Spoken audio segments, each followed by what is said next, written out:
மகிமை உண்டாவதாக. லூக்கா 14ஆம் அதிகாரம் 11ஆம் வசனம். தன்னைத்தான் உயர்த்துகிறவன் எவனும் தாழ்த்தப்படுவான், தன்னைத்தான் தாழ்த்துகிறவன் உயர்த்தப்படுவான் என்றார்.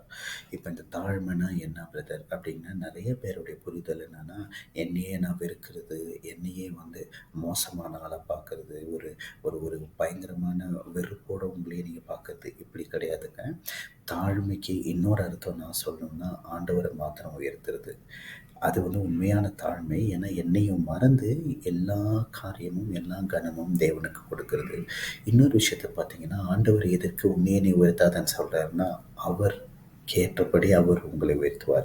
நீங்களே உங்களை உயர்த்துக்கிற பொறுப்பை நீங்கள் எடுத்துக்காம ஆண்டவர்கிட்ட கொடுத்தீங்கன்னா, ஏசாயா 55ஆம் அதிகாரம் 9ஆம் வசனம், பூமியை பார்க்கிலும் வானம் எவ்வளோ பெரியதா, அவ்வளோ பெரிய இடத்துல ஆண்டவர் உங்களை வச்சு அங்கே உயர்த்தி அழகு பார்ப்பார். அதனால் உங்களை உயர்த்துகிற காரியத்தை ஆண்டவர்கிட்ட கொடுத்துருங்க. ஆண்டவரை உயர்த்துகிற காரியத்தை நீங்கள் பண்ணுங்கள்.